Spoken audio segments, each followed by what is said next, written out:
2 दिवसांच्या सुट्टीनंतर कोर्टाचे कामकाज सुरू झाले होते. त्यामुळे आज कोर्टात जरा जास्तच वर्दळ होती.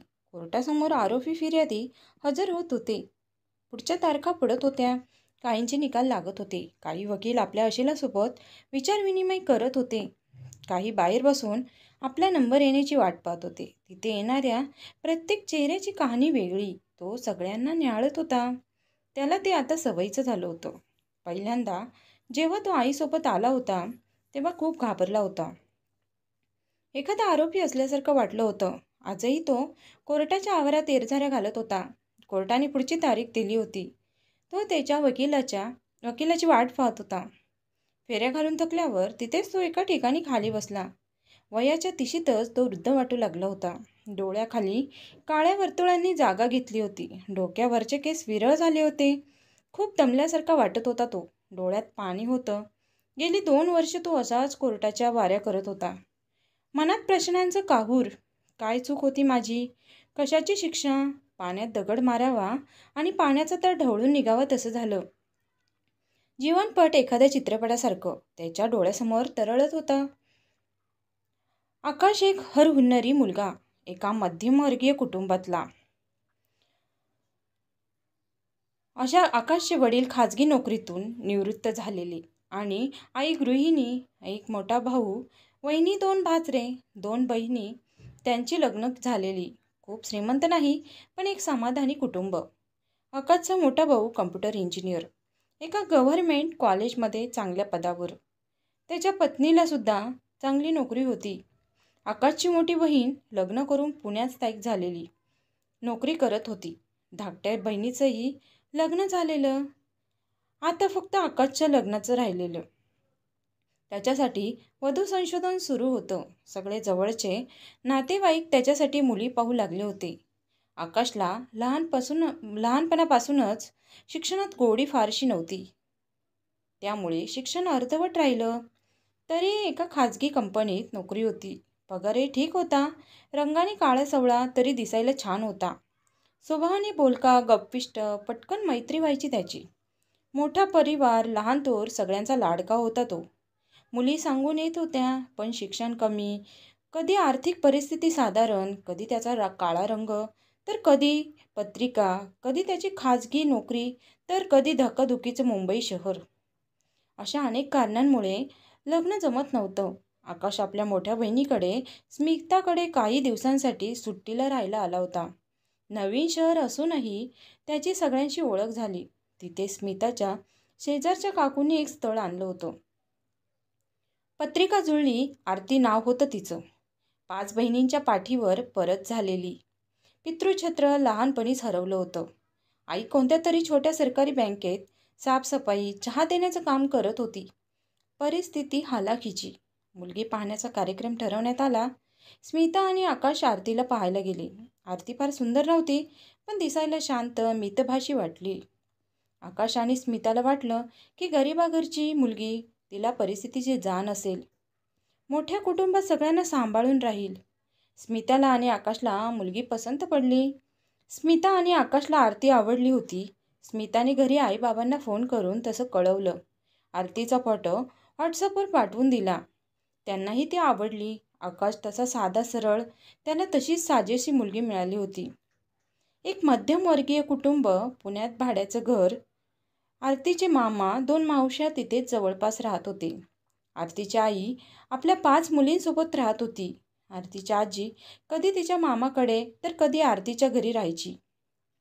मुलगा हवा, वंशाचा दिवा होण्याच्या हव्यासापोटी 5 मुली लागोपाठ झालेल्या.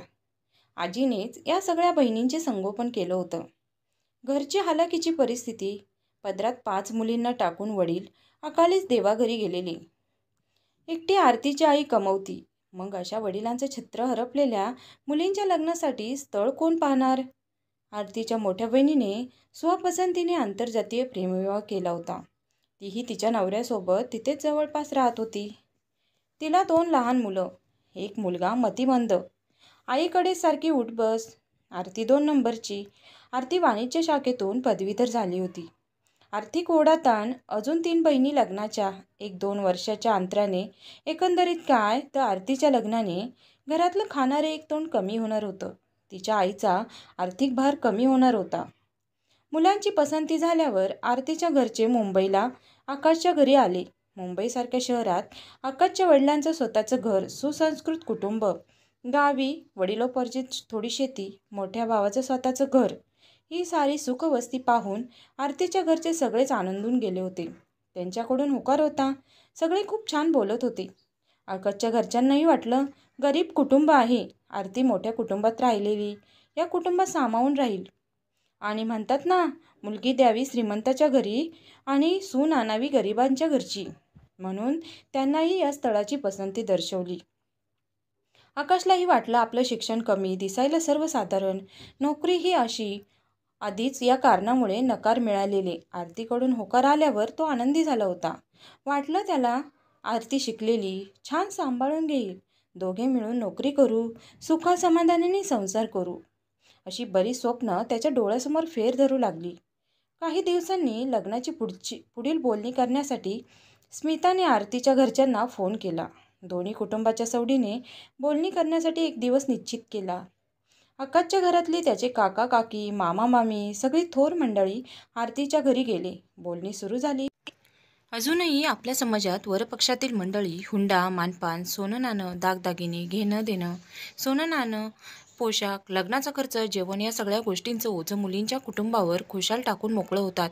या गोष्टींचा मुलीच्या कुटुंबावर किती आर्थिक ताण येत असेल याची पुसटशी कल्पनाही त्यांना येत नाही, किंवा येतेही, पण ती मुलींच्या घरच्यांची जबाबदारी आहे अशाच अविर्भात असतात.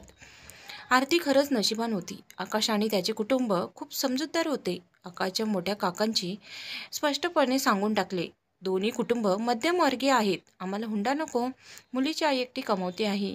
त्यांचा विचार करता लग्नाचा हॉल, जेवण, लग्नाला येणाऱ्या नातेवाईकांची येण्या जाण्यासाठी बसची सोय, लग्नाचा सगळा खर्च अर्धा अर्धा वाटून घेऊ, तुम्हालाही आर्थिक ताण नको आणि आम्हालाही नको. आरतीच्या घरच्यांना खूप आनंद झाला. जिथे संपूर्ण लग्नाची जबाबदारी घ्यावी लागली असती, तिथे वरपक्षानेच हा प्रस्ताव मांडला होता. त्यांनी पटकन होकार दिला. सुपारी फुटली, साखरपुडा झाला, लग्नाची तारीख काढण्यात आली. 1 डिसेंबर लग्नाची तारीख ठरवण्यात आली. गोड जेवणाच्या पंक्ती उठल्या. एकमेकांना गळाभेट करून आकाशच्या घरच्यांनी त्यांचा निरोप घेऊन आपल्या घरी मुंबईला परतले. दोन्ही कुटुंबातील मंडळी खुश होती. दोन्ही कुटुंब लग्नाच्या तयारीला, लग्नाचा बस्ता, दागदागिने, भांडीकुंडी, खरेदीची तयारी सुरू झाली. इकडे आकाश आणि आरती एकमेकांशी फोनवर बोलत असायचे, एकमेकांना समजून घेण्याचा प्रयत्न करत होते. आकाश आपल्या घरच्यांबद्दल, नातेवाईक, मित्रमैत्रिणींबद्दल, नोकरीबद्दल, भविष्याच्या नियोजनाबद्दल भरभरून सांगत असायचा. हे सगळं घडत असताना आकाशच्या एक गोष्ट लक्षात आली की आरती फारशी बोलायची नाही, फक्त हो हो करायची. ती कधीच भावी संसाराविषयी बोलायची नाही, कधीच इतर मुलींसारखी करिअरबद्दल बोलायची नाही. खूप मितभाषी, संथ वाटायची. एकदा आकाशने हे स्मिताला बोलूनही दाखवले. तेव्हा स्मिताने त्याला समजावले, हा प्रेमविवाह नाही, अरेंज मॅरेज असंच असतं, समजून घ्यायला वेळ लागतो, ती आधीच लाजाळू म्हणून कमी बोलत असेल. आकाशलाही तिचं बोलणं पटलं आणि त्याने त्या गोष्टीकडे दुर्लक्ष केलं. लग्नाचा दिवस जवळ येत होता. लग्नाची लगबग दिसू लागली. आकाशही खूप उत्साहात होता. आकाशची बहीणही ऑफिसच्या कामातून वेळ काढत आरतीच्या घरच्यांना मदत करत होती. स्मिताने आरतीच्या बहिणीला सोबत घेऊन 5-6 कार्यालये पाहिले. त्यापैकी साधं आणि दोन्ही कुटुंबाला परवडेल अशा एका कार्यालयाची निवड केली. ॲडव्हान्स पेमेंटचा चेक स्मितानेच दिला.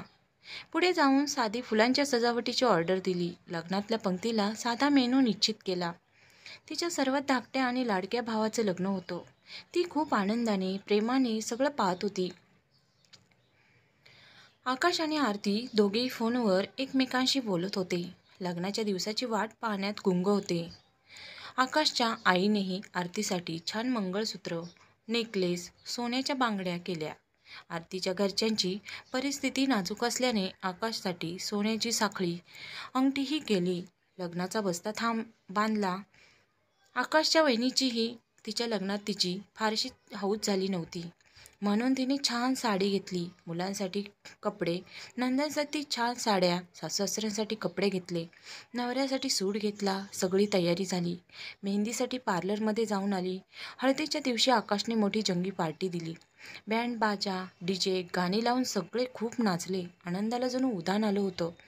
अखेर लग्नाचा दिवस उगवला. सकाळी लवकर मुंबईवरून बस करून आकाशचं कुटुंब, नातेवाईक व मित्रपरिवार सगळे कार्यालयात हजर झाले. लग्नातही आरती शांतच होती. उत्साह दिसत नव्हता. नव्या नवरीचं तेज चेहऱ्यावर दिसत नव्हतं. आकाशच्या घरच्यांना वाटलं लग्नाच्या दगदगीमुळे दमली असेल, म्हणून चेहरा कोमजला असेल. ठरल्याप्रमाणे सगळ्या गोष्टी न झाल्यामुळे आकाशच्या पाहुण्यांची गैरसोय झाली. नीट व्यवस्था होऊ शकली नाही. वरपक्षाकडून आलेले अर्ध्याहून अधिक पाहुणे लग्न होईपर्यंत उभेच. आकाशच्या घरच्यांनी तरी समजून घेतलं, घरात करता पुरुष नाही. आरतीची आई एकटी कुठे कुठे पाहणार. थोडं घेऊ सांभाळून अखेरीस लग्न पार पडलं. आरतीच्या घरच्यांचा निरोप घेऊन सगळी वरपक्षातील मंडळी मुंबईला निघाली.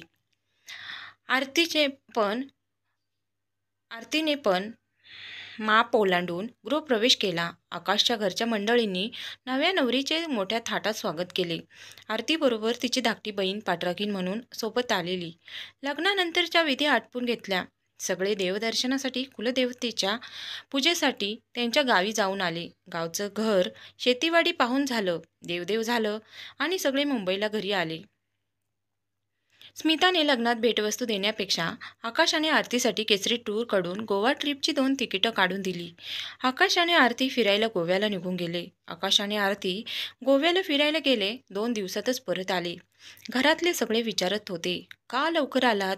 आकाशने कामावर लवकर रुजू होण्याचं कारण सांगितलं, पण दोघेही शांतच. दुसऱ्या दिवशी आरतीला माहेरी पाठवणी करायची होती. आकाशच्या आईने आरतीच्या बहिणीला नवीन ड्रेस घेतला, आहेर देऊन पाठवणी केली. सोबत आकाशही पुण्याला आला. आरती माहेरी आली. तिला माहेरी सोडून आकाश स्मिताला भेटायला आला. आकाश घरी आल्यापासून शांतच होता. स्मिताची बडबड सुरू होती. लग्नातल्या गमती जमती सांगत होती, पण त्याचं तिच्या बोलण्याकडे लक्षच नव्हतं. काहीतरी बिनसलं हे स्मिताच्या लक्षात आलं. आकाशच्या खांद्यावर हात ठेवत तिने त्याला विचारलं, काय झालं रे आकाश? तसा आकाशचा बांध फुटला. त्याच्या डोळ्यात पाणी होते. स्मिताला काळजी वाटत होती. ती पुन्हा पुन्हा त्याला विचारू लागली. तेव्हा कुठे आकाश बोलता झाला. तो सांगू लागला, ताई, आरतीचं काही समजत नाही ग. कधी प्रेमाने बोलते तर कधी उगीच चिडते. आम्ही गोव्याला गेलो तेव्हाही तसंच. कुठेतरी एकटक शून्यात बघत असते. बाहेर जेवायला गेलो तरी तिथे तसंच. इतका वेळ ताटात हात घालून उगीच अन्न चिवडत बसली. माझं जेवण होऊन 1 तास बसून राहिलो होतो, तरी तिचं संपत नव्हतं. शेवटी मी कंटाळून म्हटलं, आवर लवकर. किती हळूहळू जेवतेस? तिला त्याचा राग आला. तशीच अर्धवट जेवण टाकून उठली. रात्री तिला जवळ घेतलं तर दूर केलं, ढकलून दिलं आणि मग मी झोपी गेल्यावर मध्यरात्री उठून अंगाशी लगट करू लागली. आम्ही खूप जवळ आलो. सकाळी उठलो तर परत तशीच एकटीच बसून काहीतरी पुटपुटत होती. कुठेतरी शून्यात पाहत होती. मी तिला हात लावला तशी माझ्यावर जोरात धावून आली. विचित्र डोळे करू लागली. मी घाबरलो आणि ट्रीप अर्धवट सोडून परत घरी निघून आलो. स्मिता आकाशकडे आश्चर्याने पाहू लागली. तिच्यासाठी सगळं हे नवीनच होतं. तरी त्याला धीर देत ती म्हणाली, मी बोलते आरतीशी. तुम्ही एकमेकांसाठी अनोळखीच. नवीन असताना असं होऊ शकतं. तिला आपल्यात सामावून घ्यायला थोडा वेळ लागेल. थोडा वेळ जाऊ दे, सगळं ठीक होईल. बहिणींच्या शब्दांनी आकाशला धीर आला. सगळं ठीक होईल अशी आशा मनात जागून गेली. आकाशच्या मनात विचारांचं वादळ उठलं होतं. स्मिताने धीर दिला, पण तीही मनातून थोडी घाबरली होती. भावाचं लग्न करून आपण चूक केली नाही ना? मनात शंका येऊ लागली. हे देवा, माझ्या भावाचं रक्षण कर, असं म्हणत तिने देवापुढे हात जोडले. 2 दिवसांनी स्मिता आणि आकाश आरतीच्या माहेरी तिला परत घेऊन जाण्यासाठी आले. तिच्या घरच्यांनीही छान आदरातिथ्य केले. स्मिताने आरतीच्या आईजवळ आरतीचा विषय काढला. त्या म्हणाल्या, नाही तसा काही प्रॉब्लेम नाही, फक्त मी कमी बोलते. ती कमी बोलते, शांत आहे. लग्नाच्या दगदगीने दमली असेल म्हणून चिडचिड केली असेल. काळजी करण्याचं काही कारण नाही. त्यांचं बोलणं स्मिताला पटलं. ती आरतीला घेऊन तिच्या घरी आली. स्मिता आरतीला म्हणाली, आरती, मी तुझी नणंद नसून बहिणीसारखीच आहे. तू माझ्यासोबत सगळं शेअर करू शकते. तुझं हे लग्न तुझ्या मर्जीने झाले ना? आकाश आणि तुझ्यात काही मतभेद नाही ना? आरती शांत होती. ती हळूहळू आवाजात बोलली, नाही तसं काही. हे लग्न माझ्या मर्जीनेच झाले. आमच्यात काहीच वाद नाही. आकाश आणि आरती स्मिताचा निरोप घेऊन मुंबईला परतले. आकाश नेहमीप्रमाणे लवकर कामावर जात असे. आकाशचा मोठा भाऊ व वहिनी दोघेही लगेच त्यांच्या मागोमाग कामावर निघून जात. मुलांची सकाळची शाळा दिवसभर घरी फक्त आकाशचे आई बाबा आणि आरती तिघेच. मुलं दुपारी शाळेतून घरी यायचे, थोडा वेळ जेवण करून झोपी जायची. परत संध्याकाळी क्लासला आकाशचे भाऊ वहिनी रात्री 8 वाजता घरी यायचे आणि आकाश 10 वाजता. खाजगी कंपनी असल्याने खूप काम असायचं. त्यात लग्नामुळे आकाशच्या बऱ्याच रजा झाल्या होत्या, त्यामुळे कामाचा व्याप जास्त होता. सुरुवातीचे काही दिवस आकाशची आई वहिनी आरतीला काम सांगत नसत. नवीन आहे, अजून सासरच्या पद्धती अंगवळणी पडायला वेळ लागेल म्हणून तिला समजून घेत होत्या. लहान आहे, जेवण बनवता येत नसेल म्हणून आकाशची आई तिला जेवण बनवायला शिकवत होती.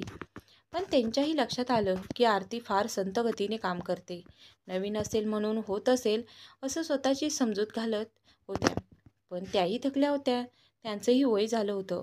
घरातली सर्व कामं झेपत नव्हती आणि सून घरात असूनही त्यांना सर्व कामे करावी लागायची. हळूहळू सगळ्यांच्याच हे लक्षात येऊ लागलं. आरती फारशी कोणाची बोलायची नाही. एकटीच तिच्या खोलीत बसून राहायची, एकटक शून्यात पाहत. कितीही आवाज दिला तरी तिला ऐकूच जायचं नाही. मग एकदम ओ द्यायची, झोपेतून जाग व्हावं तसं. आकाशच्या आईला वाटलं निदान आकाशचं आपल्या नवऱ्याकडे तरी त्याने बायको म्हणून लक्ष द्यावं. पण असं घडायचं नाही. त्याचे कपडे, त्याचा डब्बा सगळं आईच करायच्या. आरती कोणत्याच कामाला स्वतःहून हात लावत नसायची. सांगेल तितकंच करायची. जेवण बनवता येत नसल्यामुळे सगळा भार आकाशच्या आई आणि वहिनीवर पडू लागला. घरात आरती असतानाही ऑफिसवरून येऊन घरातलंही तिलाच पाहावं लागल्यामुळे घरात दोघा नवरा बायकोमध्ये कुरबुर होऊ लागली. त्याचे पडसाद सर्व कुटुंबावर उमटू लागले. घरातली शांतता भंग पावली. आकाशच्या आईने स्मिताला सांगितले, त्याचबरोबर आरतीच्या आईलाही सांगितले. स्मिताने तिच्या आईला घरी बोलवून घेतले. सगळं सविस्तर सांगितलं. त्याही गोष्ट मान्य करतच नव्हत्या. ती शांत आहे, फक्त बाकी काही प्रॉब्लेम नाही असंच बोलत राहिल्या. स्मिता म्हणाली ती कामाला चपळ नाही, खूप सावकाश काम करते, तिला घरातलं काहीच काम येत नाही. तुम्ही आम्हाला सर्व खोटं सांगितलं की आरतीला सगळं येतं. कामाचं जाऊ दे, निदान घरात सर्वांशी मिळून मिसळून तरी राहायला हवं ना. एकटीच आपल्या खोलीत बसून असते. सगळ्यांच नको, कमीत कमी नवऱ्याचं तरी पाहायला हवं ना. थोडी मंद आहे जशी, काही बोललेलं समजत नाही, स्वतःच्या धुंदीत असते. असं कसं चालेल? झालं. भांडण करण्यासाठी इतकंच कारण पुरेसं झालं. त्या तावातावाने भांडू लागल्या. तुम्ही चंचल मुलगी पाहिजे होती. माझ्या मुलीला मोलकरणीची कामे देता, धुणी भांडी करायला सांगता. माझी मुलगी काय वेडी आहे का? असं कसं तुम्ही बोलता? आणि त्या रागाने निघून गेल्या. स्मिता गोंधळून गेली. तिला असल्या वादाची सवय नव्हती. त्या तिलाच खूप काही बोलून गेल्या. एव्हाना तिच्या लक्षात आलं होतं, आपण चुकीच्या लोकांशी सोयरीक केलीये. कोणाशी बोलणार? सगळ्याच बायका बोलायला गेलं की भांडायला उठायच्या. काय करावं तिला काही कोणाला समजत नव्हतं. आकाश दिवसेंदिवस अशक्त होत चालला होता. काळजीने प्रकृती ढासळत चालली होती. बायको म्हणून त्याला आरतीकडून कोणतेही सुख मिळत नव्हतं. बाहेर ऑफिसची चिंता आणि घरी आल्यानंतर आईकडून आरतीविषयी ऐकायला मिळायचं. तो खूप वैतागला होता. कोणी मित्राने त्याला सांगितलं की दारू पिल्याने दुःख कमी होतं, म्हणून तो दारू पिऊ लागला. चांगला मुलगा असा देशोधडीला लागला होता. दारू पिऊन आला की तो कोणाशीच न बोलता न जेवता झोपी जायचा. तो कोणालाच त्रास देत नव्हता, पण स्वतःलाच त्रास करून घेत होता. लग्नाला 3 महिने झाले होते, पण घरात आनंद नव्हता. आरती तशीच वागत होती. तिला इथे राहायचं नव्हतं. तिने तसं आकाशला सांगितलं. त्यालाही वाटलं रोज वाद घालण्यापेक्षा तिला तिच्या घरी सोडून आलेलं बरं, म्हणून तो तिला तिच्या माहेरी सोडून आला. आरती माहेरी आली. काही दिवसांनी तिच्या आईचा आकाशच्या घरी फोन आला. आरतीला बरं वाटत नव्हतं. आकाश लगेच आरतीला भेटायला आला. स्मिता बरोबरच होती. आरतीला जवळच्या क्लिनिकमध्ये घेऊन गेला. तिच्या काही टेस्ट झाल्या. आरतीला दिवस गेले होते. लग्नानंतर दुसऱ्याच महिन्यात ही बातमी. खरं तर बातमी आनंदाची होती, पण आकाश चिंताक्रांत होता. आरतीला स्वतःला नीट सांभाळता येत नव्हतं. ती अजून एक जबाबदारी घेऊ शकेल का? प्रश्नांचं काहूर माजलं होतं. स्मिताने आकाशला पुन्हा एकदा धीर देत सगळं नीट होईल अशी खात्री दिली. ती म्हणाली, लग्न झाले, आता निभावून नेलं पाहिजे. एखादं मूल झालं, जबाबदारी पडली की सुधारेल. आई झालं की सगळंच बदलतं बाळा. तिच्या बोलण्याने आकाशला पुन्हा एकदा आशेचा किरण दिसू लागला. कदाचित सुख येईल असं वाटू लागलं. आरती, आकाश काही दिवस स्मिताकडे राहिले. स्मिता नेहमी तिच्याशी संवाद साधण्याचा प्रयत्न करायची. स्मिताच्या आयुष्यात काही वाईट घटना घडून गेलेल्या, समाजात वावरताना आलेले वाईट अनुभव आरतीला सांगायची. आताही घरात फक्त 4 माणसंच होती. सगळे कामानिमित्त बाहेर असायचे. ती एकटीच घरात फक्त 4 माणसांचं काम करावं लागायचं. पण तरीही ती निरुत्साही असायची. स्मिता तिला समजावून सांगायची, छान दिसावं, नवऱ्याला आवडेल असं राहावं, पण सगळं जैसे थे. सुधारणा नव्हतीच. आरतीला 6वा महिनाच सुरू झाला होता. तिची आई घरी येऊन आरतीला घेऊन गेली. तेही वाद करून. गणपतीच्या दिवसात घरी देव बसलेले, तरीही वाद झालाच. अगदी आकाशची बायको सांभाळण्याची लायकी काढण्यापर्यंत. भाड्याने घर घेण्याची ऐपत नाही, बऱ्याच गोष्टी बोलून गेल्या. आता मात्र स्मिता संतापली. तिच्या भावाची लायकी काढण्यापर्यंत मजल गेली होती. म्हणून तीही वादाला पेटली. शब्दाने शब्द वाढत गेला. एकमेकांच्या घराण्यावर, चारित्र्यावर शिंतोडे उडवले गेले आणि नात्यात दुभंग पडत गेला. आरतीची आई आरतीला तिच्या घरी घेऊन गेली, पण त्याही अवस्थेत आकाशने आरतीची साथ सोडली नाही. त्याने स्मिताशी वाद घातला. गरोदर बायकोला झालेला त्रास पाहून त्यालाच वाईट वाटले होते. तो रागाने स्मिताच्या घरातून परत मुंबईला निघून गेला. बरेच दिवस दोघे भाऊ बहीण एकमेकांशी बोलत नव्हते. सगळी नाती, एक नातं जपण्यासाठी विस्कळीत झाली होती. एकत्र कुटुंब विभाजित झालं होतं. घरातला आनंद, शांतता लोप पावली होती. आरतीने एका मुलीला जन्म दिला. गोड सुरेख मुलगी सोनपरी जन्माला आली. इवलेसे डोळे, गोरा रंग, सोनपावलांनी नाजूक जीवनीची सुंदरी. सोनचाफ्याची पाकळी जशी. आरतीच्या घरची परिस्थिती नाजूक म्हणून आकाशने हॉस्पिटलचा खर्च म्हणून तिला 10,000 रुपये दिले.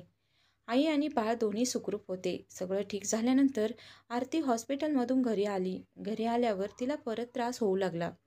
म्हणून त्यांनी तिला दुसऱ्या डॉक्टरांना दाखवून घेतलं. तेव्हा लक्षात आलं की आरतीच्या शस्त्रक्रियेच्या वेळेस काही अडचणी आल्या आणि शस्त्रक्रिया चुकीची झाली. हे कळल्यावर तर तिच्या घरच्यांचा पारा अजूनच चढला आणि त्यांनी रागाच्या भरात हॉस्पिटलमध्ये डॉक्टरांनाच मारहाण, तोडफोड केली. हॉस्पिटलमधल्या स्टाफने पोलिसांना फोन केला. पोलिसांना त्या सर्वांना पोलीस कोठडीत 3 दिवस बंद केले. पेपरमध्ये बातमी छापून आली. आता काही दिवसांनी आकाश, त्याचे आई वडील, मोठा भाऊ, वहिनी सगळेजण आरतीला परत मुंबईला घेऊन जायला आले. आरतीने आपलं सगळं सामान पॅक केलं आणि छोट्या बाळाला घेऊन मुंबईला आली. आकाश आपल्या कुटुंबासोबत आरती आणि मुलीला घेऊन आपल्या घरी मुंबईला आला. लहान मुलीच्या येण्याने घरात पुन्हा एकदा आनंदी वातावरण निर्माण झालं. सोनपरी तिचं गोड लोभसपणे हसणं अगदी भुरळ पाडण्यासारखं. आकाशच्या भावाची मुलंही लहान बाळाच्या येण्याने खुश होती. आजी आजोबा नातीचं करण्यात व्यस्त झाली. सगळं छान झालं असं वाटत होतं. पिल्लूच्या येण्याने स्मिताही राग विसरून आपल्या भाजीच्या गोड किमया पाहण्यात गुंग झाली. मागचं सगळं विसरून परत आकाशशी बोलू लागली. सर्वांना वाटलं आता आरतीमध्ये सुधारणा होईल. आईची जबाबदारी अंगावर पडली की बरोबर तिला समजू लागेल. पण तसं काहीच घडलं नाही. उलट ती जास्त वेंधळेपणा करू लागली. मुलीला भरवणं, तिचं आवरणं तिला जमेना. ती कोणाला मुलीला हात लावू देईना. 2-2 दिवस मुलीला आंघोळ नसायची. दोघी मायलिकींच्या केसात उवा झालेल्या. स्वतःची बेडरूमही आवरण्याचं भान तिला नसायचं. आता मात्र आकाशच्या आईची चिडचिड होऊ लागली. आरतीच्या एकंदरीत वागणुकीला सगळेच कंटाळून गेले होते. अमेय, आकाशचा जिवलग मित्र, नेहमी हसतमुख असणाऱ्या आपल्या मित्राचा उदास पाहून तो काळजीत पडला. खूप खोदून विचारल्यावर आकाशने सगळी कर्मकहाणी सांगितली. अमेयने त्याला धीर दिला. तो म्हणाला, घाबरून जाऊ नकोस, काही झालेलं नाही. तू वहिनीला मानसोपचार तज्ज्ञांकडे का घेऊन जात नाहीस? हे ऐकून आकाश अमेयवर खूप चिडला. रागावून म्हणाला, तुला काय म्हणायचंय? माझी बायको वेडे आहे? डोकं फिरले का तुझं? अमेय शांतपणे म्हणाला. आकाश, तिथे उपचार घेणारी माणसं वेडे असतात असं कोण म्हणतं? मनावर कधी कधी आघात होतो आणि संयम सुटतो. भान हरपतं. काही नसेल तर ठीक आहे, दाखवून घ्यायला काय हरकत आहे? आकाशला त्याचं म्हणणं पटलं. अमेयने त्याच्या माहितीतल्या मानसोपचार तज्ज्ञांचा पत्ता दिला. आकाश आरतीला घेऊन मानसोपचार तज्ज्ञांकडे आला. त्यांनी आरतीच्या काही टेस्ट केल्या, एकांतात तिच्याशी चर्चा केली आणि त्यांना दुसऱ्या दिवशी यायला सांगितले. दुसऱ्या दिवशी आरती आणि आकाश क्लिनिकमध्ये पोहोचले. त्यांनी रिपोर्ट्स पुन्हा एकदा शांतपणे तपासले. दीर्घ श्वास घेत म्हणाले, आकाश शांतपणे ऐक. आरती मतिमंद नाही. स्वमग्न स्वरूपातील हा आजार. ही मुलं शांत असतात, स्वतःमध्येच मग्न असतात, पण त्यांना आजूबाजूला काय सुरू आहे हे समजतं. वरवर शांत दिसणारी ही मुलं कधी कधी उद्विग्न होतात. तेव्हा आपल्याला सांभाळून घ्यावे लागते. आरती औषधोपचाराने ठीक होऊ शकते, घाबरण्याचं कारण नाही. हे सगळं ऐकून आकाश एकदम सुन्न झाला. काय बोलावं त्याला समजेना. आता त्याला आरतीच्या आत्तापर्यंतच्या वागण्याचा अर्थ समजू लागला. डोळ्यात पाणी होतं. त्याने डॉक्टरांचा निरोप घेतला. मेडिकलमधून लिहून दिलेली औषधे घेतली आणि रिक्षा करून आरतीला घेऊन घरी आला. आकाश घरी आला. शांतपणे आपल्या खोलीत बसून होता. आई कधी खोलीत आली त्याच्या लक्षात आले नाही. आईने मायेने पाठीवरून हात फिरवत विचारलं, काय झालं बाळ? त्याला खूप भरून आलं होतं. आई, आपण फसलो ग. एवढे शब्द त्याच्या तोंडातून बाहेर पडले आणि तो आईला पोटाशी घट्ट मिठी मारून धाय मोकलून रडू लागला. आकाशने सारा वृत्तांत आईला सांगितला. आईला कळून चुकलं होतं. आपली फसगत झाली आहे. चुकीच्या लोकांशी सोयरीक केली आहे. तिने आकाशला समजावले. धीर देत म्हणाली, बाळा आकाश, लग्न झालंय. एक मुलगी आहे. ती तुझी बायको आहे. त्या लोकांनी फसवलं हा विचार डोक्यातून काढून टाक. समज लग्नानंतर झालं असतं तर स्वीकारलं असतं ना.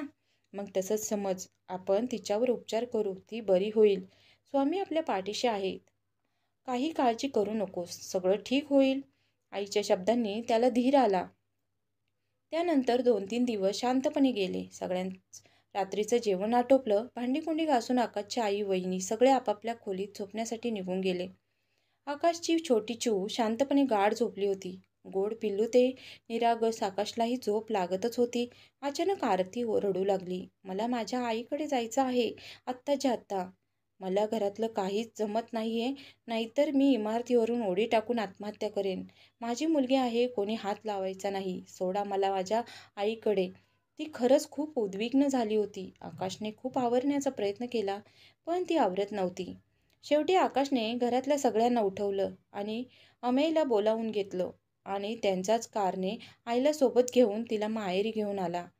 आकाशने घरी आल्यावर आरतीच्या आईला सगळ्या घटना सांगितल्या, पण त्या ते मान्य करायला तयार नव्हत्या. तुम्हीच माझ्या मुलीला त्रास दिला असेल, म्हणून ती अशी वागत असेल.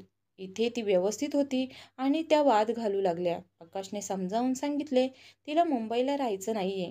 तुम्हीच विचारा तिला. आरतीने मान हलवली. तिच्या आईचा मग नाईलाज झाला आणि त्यांनी आरतीला घरी ठेवून घेतले. आरती माहेरी आली होती. घरची आर्थिक परिस्थिती नाजूक होती. एकटी आई कमावती होती आणि आता लहान बाळही घरात. घर चालवणं कठीण झालं होतं. परी 1 वर्षाची झाली होती. आरतीच्या घरच्यांनी तिचं नाव काव्या ठेवलं. पहिला वाढदिवस झाला. त्यांनी आकाशला त्याच्या घरच्यांना निमंत्रण सोडा साधं कळवलंही नाही. आकाश खूप दुःखी झाला. वडील म्हणून तो आपल्या बाळासाठी काहीच करू शकत नव्हता. त्या छोट्याशा बाळाला तिचे बाबासुद्धा माहीत नव्हते. आरतीच्या घरच्यांच्या वागण्याचा आकाशला खूप त्रास झाला. वादाच्या वेळेस वापरलेले अपशब्द त्याला सारखे आठवत राहायचे.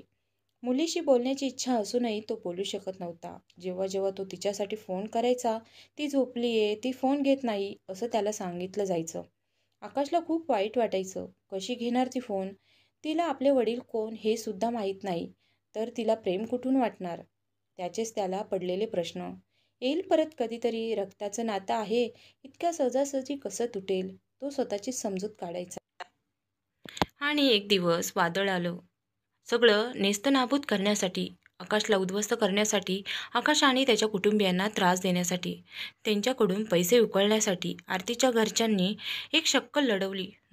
कोर्टाची नोटीस आकाशच्या हातात पडली. आरतीच्या घरच्यांनी आकाशवर आणि त्याच्या कुटुंबियावर कौटुंबिक हिंसाचाराची केस दाखल केली.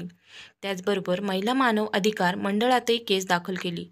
यात आकाशची आई स्मिता, धाकटी बहीण, आकाशची वहिनी या सगळ्यांना गोवण्यात आलं. पहिली नोटीस स्थानिक पोलीस चौकीत आली. तिकडून आकाशला फोन आला आणि सगळ्यांना पोलीस स्टेशनमध्ये बोलवलं. कधीही पोलीस चौकीत पाऊल न ठेवलेले कुटुंब आज पोलीस स्टेशनमध्ये उलटसुलट प्रश्नांमुळे हैराण झाले होते आणि कोर्टाच्या तारखा पडू लागल्या. सारखं पुणे मुंबईच्या वाऱ्या कराव्या लागल्या. काही दिवसांनी कोर्टात दोघांचं समुपदेशन झालं. काय त्रास होतोय हे आरतीला सांगताच येत नव्हतं. खरं तर तिची मोठी बहीण तिचा झालेला खोटा त्रास सांगत होती. न घडलेल्या घटनांचा उल्लेख त्या नोटीसमध्ये होता. मुलगी झाली म्हणून सासू त्रास देते, मोलकरणीची कामे सांगतात, नवरा दारू पिऊन मारहाण करतो, अनैसर्गिक शारीरिक संबंध, मोठी नणंद त्रास देते, जाऊबाई कामावरून बडबडत असते आणि बरंच काही. हे सगळं वाचून ऐकून आकाशचा संयम सुटत चालला होता. ज्या मनोरुग्ण मुलीला आपण इतकं सांभाळून घेतलं ती अशी बोलते. त्याची तळपायाची आग मस्तकात जात होती. वयोवृद्ध आईला होणारा प्रवासाचा त्रास, काही मार्गच सापडत नव्हता. सन्माननीय न्यायालयासमोर आरती आणि आकाशला प्रश्न विचारले गेले. चौकशी करताना न्यायाधीशांच्या लक्षात आलं की आकाशच्या घरचे सगळे सुशिक्षित, मोठे नणंद खाजगी संस्थेत मोठ्या मुद्द्यावर. पुण्याहून ती कधी त्रास द्यायला गेली असेल. आरतीला विचारणा केल्यावर आरती गोंधळली. तिने मग आपलं विधान बदलून धाकट्या नंदेचं नाव सांगितलं. आकाशने रागाच्या भरात आरतीच्या घरच्यांनी डॉक्टरांना केलेली मारहाण आणि त्यांना झालेल्या 3 दिवसाच्या पोलीस कस्टडीबद्दल सांगितले. तशी बातमी छापून आलेलं वर्तमानपत्रातलं कात्रण दाखवलं. त्यांचं पितळ न्यायालयासमोर उघड पडलं. आरतीच्या आईने आणि आजीने घातलेल्या गोंधळामुळे त्यांना न्यायालयाने बाहेर जाण्याचे आदेश दिले. न्यायाधीश महोदयांनी आरतीला काय त्रास दिला असा प्रश्न विचारला. ती गोंधळून गेली. ती काय त्रास झाला हे सांगू शकली नाही. न्यायालयाने आरतीला नांदायला जायला तयार आहेस का असा प्रश्न विचारला. आरतीने होकारार्थी मान हलवली. आकाशलाही विचारलं, ही परत नांदायला आली तर तुमची काही हरकत नाही ना? मुलीसाठी आकाशही हो म्हणाला. न्यायाधीशांनी सुनावणी करताना म्हटले, आरतीला नेमका त्रास काय आहे हे सांगता आले नाही. आरतीच्या घरच्यांमुळे तिचा संसार तुटतोय. घरी त्यांनी मुलीच्या संसारात ढवळाढवळ करू नये, आरतीने नांदायला जावं. 3 महिने देखरेखीखाली ही केस राहील. तेव्हाही आरतीला त्रास झाला आणि तिने तसं न्यायालयासमोर सांगितलं तर केस पुढे चालू राहील. न्यायालयाने आरतीला घेऊन जाण्याचे आदेश दिला. आकाशने आरती मनोरुग्ण आहे हे त्याच्या वकिलाला सांगितले, पण वकिलांनी पुरावा मागितला. ती मनोरुग्ण असल्याचे मेडिकल सर्टिफिकेट आहे का असे विचारलं. ती घटना 1 वर्षापूर्वी घडलेली. ना कोणते रिपोर्ट्स ना कोणता पुरावा. काय सांगणार?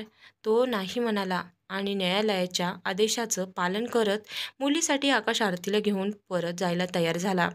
आरती आपल्या मुलीला घेऊन परत मुंबईला आली. स्मिताने तिच्या आईला, मोठ्या बहिणीला आणि आकाशला समजावून सांगितलं, जे झालं ते विसरून जा. आपल्या बाळासाठी सगळं सहन करा. सोन्यासारख्या मुलीचा यात काय दोष? आई, तू तिला काहीच बोलू नको. चिडचिड करू नको. तुला जितकं जमतं तितकं काम कर, नाहीतर कामाला बाई ठेव. पण आरतीकडून कोणत्याही कामाची अपेक्षा करू नकोस. सगळ्यांना तिचे म्हणणे पटले. सगळे त्या चिमुकल्या बाळाकडे बघून सहन करत राहिले. घरकामात आरतीची कोणतीच मदत होत नव्हती. आकाशची आई तिला जमेल तितकी कामे करत होती. नातीच्या बालकिमया पाहण्यात रमून जायची. तो आपापल्या दैनंदिन कामकाजात व्यस्त झाला. 3 महिन्यांनी आरती आणि आकाशला पुन्हा न्यायालयासमोर हजर व्हावे लागले. तेव्हा आरतीला विचारण्यात आले. आरतीला कोणताच त्रास नव्हता. काय सांगणार होती? आरतीने सगळं ठीक आहे, काही प्रॉब्लेम नाही, मी आनंदात आहे असं सांगितलं. त्यामुळे सगळे निर्दोष म्हणून आरोप बरखास्त झाले. न्यायालयाला केस बरखास्त करावी लागली. आरती पुन्हा घरी मुंबईला आली. काव्या 2.5 वर्षाची झाली होती. लग्नानंतरच्या 3 वर्षाच्या काळात आरती सलग 6 महिनेही सासरी नांदली नव्हती. वारंवार माहेरी जाणं येणं होतंच. आकाश आपला मोडलेला संसार सावरण्याचा प्रयत्न करत होता. वैवाहिक सुख तर कधी संपुष्टात आलं होतं ते विसरण्यासाठी जडलेलं व्यसन. त्याची प्रकृती ढासळत चालली होती, पण त्याचं स्वतःकडे लक्षच नसायचं. मुलीच्या सुखासाठी सगळं सहन करत होता. काव्याचं बालवाडीत नाव टाकायचं ठरलं. घराशेजारीच एक छोटी शाळा होती. तिथे आकाशची आई पैसे भरून ॲडमिशन करून आली. पिल्लू शाळेत जाणार होतं. नवीन शाळेचा युनिफॉर्म, बूट, दप्तर, पाटी, पेन्सिल सगळं खरेदी झाली. फोटो काढण्यात आले. सगळे खुश होते. स्मिता वर्षभर घरी फोन करायची. आरतीची विचारपूस करायची. आरती फक्त तिच्याशीच बोलायची. काम जमत नाही. मोठं कुटुंब असल्यामुळे गडबड होते माझी. मला वेगळं राहायचं आहे. मी नीट राहीन, सगळं नीट सांभाळेल. स्मिता तिला धीर द्यायची. आकाशला स्मिताने समजावून सांगितलं, नाही जमत तिला मोठ्या कुटुंबात. तू वेगळा संसार कर. तू तुझ्या कुटुंबाला घेऊन भाड्याने घर घेऊन राहा आणि काही प्रॉब्लेम होण्यापेक्षा स्वतंत्र होणं चांगलं. आकाशलाही ते पटलं. स्मिताने आरतीला समजावून सांगितलं, हे बघ आरती, तुला मोठ्या कुटुंबात काम जमत नाही म्हणून आपण भाड्याने राहू. तुला जमेल ना? नीट राहशील ना? काव्याला नीट सांभाळशील ना? आरती हो म्हणाली. मग आकाशने आपल्या भावाच्या घराजवळ भाड्याने घर शोधायला सुरुवात केली. म्हणजे आई वडिलांना येता येईल, दोन्ही घरावर लक्ष ठेवता येईल. आकाशचा पगार तुटपुंजा असल्यामुळे त्याच्या आवाक्यातील भाड्याचं घर शोधणं गरजेचं होतं. घराचा शोध सुरू झाला. काव्या शाळेत जायचं म्हणून खुश होती. उद्यापासून शाळा सुरू होणार होती. वरवर पाहता सगळं छान शांत होतं. पण ही तर वादळापूर्वीची शांतता होती. कोणती तरी गोष्ट आरतीच्या मनात धुमसत होती. आकाश रात्री कामावरून दमून घरी आला होता. आराम करण्यासाठी थोडा पलंगावर आडवा झाला. आरती खोलीत आली. त्याला म्हणाली, मला आईकडे जायचं. मला तिची आठवण येते. आकाशने ऐकून घेतलं आणि शांतपणे म्हणाला, उद्यापासून काव्याची शाळा सुरू होईल, नंतर जा. आरती ऐकायला तयारच नव्हती. आकाश चिडला. आधीच त्या लोकांनी इज्जतीचे धिंडवडे काढल्याने तो त्यांच्याविषयी रागातच होता. सगळं ठीक असताना का जायचं हिला? त्याने आईला आवाज दिला. म्हणाला, हिला आईकडे जायचे. एवढं सगळं रामायण घडूनही मी हिचा स्वीकार केला. हिने केलेले आरोप पोटात घेतले, फक्त आणि फक्त माझ्या मुलीसाठी. आता तिचंही नुकसान करायला निघाली आहे. मी फक्त इतकंच म्हणतोय की मला सुट्टी असते शनिवार रविवार, तेव्हा जाऊ, पण हिला आत्ता ताबडतोब जायचे. हा काय खेळ आहे का? दर 2 महिन्यात माहेरी जाते, सासरी सलग 6 महिने तरी राहिले का? ही जर आत्ता गेली तर हिला मी परत घेऊन येणार नाही. आईने स्मिताला फोन केला आणि सगळा वृत्तांत सांगितला. स्मिताने आरतीला फोन द्यायला सांगितलं. तिने आरतीला विचारलं, काय झालं? का जायचं तुला? कोण काही बोललं का? ती नाही बोलली. पण तिला आईकडे जायचं होतं. स्मिताने खूप समजावून सांगण्याचा प्रयत्न केला. आता गेलीस तर आकाश तुला परत आणणार नाही. मुलीची शाळा सुरू होते. तिच्या भविष्याचा विचार कर. एकटं राहणं इतकं सोपं नाही आहे ग. आकाशचा राग शांत झाल्यावर जा. मी सांगेन त्याला. वाटल्यास माझ्याकडे या. जवळजवळ तासभर मी फोनवर आरतीला समजावून सांगितले. पण आरती काही ऐकायला तयार नव्हती. तिला घरीच जायचे असं म्हणत होती. स्मिताने आरतीच्या मामाला फोन केला. तिचा मामा थोडा सुशिक्षित वाटला. प्रॉब्लेम ऐकून घेतला. त्यांना माहीत होतं चूक आकाशची किंवा त्याच्या कुटुंबियांची नाहीच. त्यांनीही आरतीला खूप समजावून सांगण्याचा प्रयत्न केला, पण सगळं व्यर्थ. मग तोही दमला. त्याने आकाशला सांगितलं, मी ऐकत नाहीये, तुम्ही तिला गाडीला बसवून द्या. त्याच्या सांगण्यानुसार आकाशने तिला गाडीला बसवून दिले. त्या ड्रायव्हरला प्रवासाचे पैसे दिले. त्यांना त्यांचा नंबर घेतला. पोचल्यानंतर कॉल करायला सांगितला. अर्ध्या वाटेत गेल्यावर आरतीने तिच्या आईला फोन केला. आईने तिला तिथेच थांबायला सांगितले आणि पुण्यावरून तिची आई, मावशी, तिची मोठी बहीण खाजगी गाडी करून मुंबईला निघाले. आरती थांबली होती. तिथे सर्वजण पोचले. तिची बहीण म्हणाली, असं नाही सोडायचं त्याला. सगळ्यांना दाखवून देते काय आहे ते. आणि तिने अचानकपणे आरतीच्या कानाखाली मारली. तिला ढकलून दिले. तिला बोचकारले. तिचे कपडे फाडले. डोक्यावर तिच्या हातात असलेली पर्स फेकून मारली. आरतीला डोक्यावर टेंगूळ आलं आणि त्या अवस्थेत ती आरतीला घेऊन स्थानिक पोलीस स्टेशनमध्ये गेली. आणि पुन्हा एकदा आकाश आणि त्यांच्या कुटुंबियांविरुद्ध कौटुंबिक हिंसाचाराची तक्रार केली. पोलिसांनी त्यांची तक्रार नोंदवून घेतली आणि त्यांची कारवाई सुरू केली. आकाश घरात बसला होता. पोलिसांनी त्याला कॉल करून पोलीस स्टेशनमध्ये यायला सांगितले. आकाश हताश होऊन पटकन खाली बसला. त्याला घरी आली. त्यांचे सगळे कुटुंबीय पोलीस स्टेशनला पोचले. आरतीच्या नातेवाईकांनी तिथेच आकाशला शिव्या द्यायला सुरुवात केली. पोलिसांनी त्यांना बाहेर बसायला सांगितले. पोलिसांनी आरतीची मेडिकल तपासणी केली आणि रिपोर्टमध्ये झालेल्या जखमांची नोंद केली. आरतीच्या घरच्यांनी आपल्याच मुलीला मारून जो बनाव केला होता तो एक पुरावा म्हणून समोर आला आणि आकाशला अटक झाली. न केलेल्या गुन्ह्यात तो गोवला गेला. आरती आणि तिचे नातेवाईक रात्रीचे 2 वाजेपर्यंत बाहेर बसून होते. आकाश आणि त्यांच्या कुटुंबियांना अटक झाल्यानंतर ते घरी पुण्याला परत गेले. आकाशचे सगळे कुटुंब पोलीस कस्टडीत. रात्रभर आकाशच्या मोठ्या भावाने त्याच्या एका मित्राला फोन करून बोलवून घेतले आणि जामीन करून घेतला. आकाश आणि त्यांच्या घरच्यांची जामिनावर सुटका झाली. आकाश आणि त्यांच्या कुटुंबियांची जामिनावर सुटका झाली. पहिल्यांदा एखाद्या गुन्हेगारांना डांबून ठेवावं तसा भास झाला त्यांना. समाजात नातेवाईकांत शरमेने मान खाली झुकवावी लागली. सोसायटीमध्ये चीथू झाली.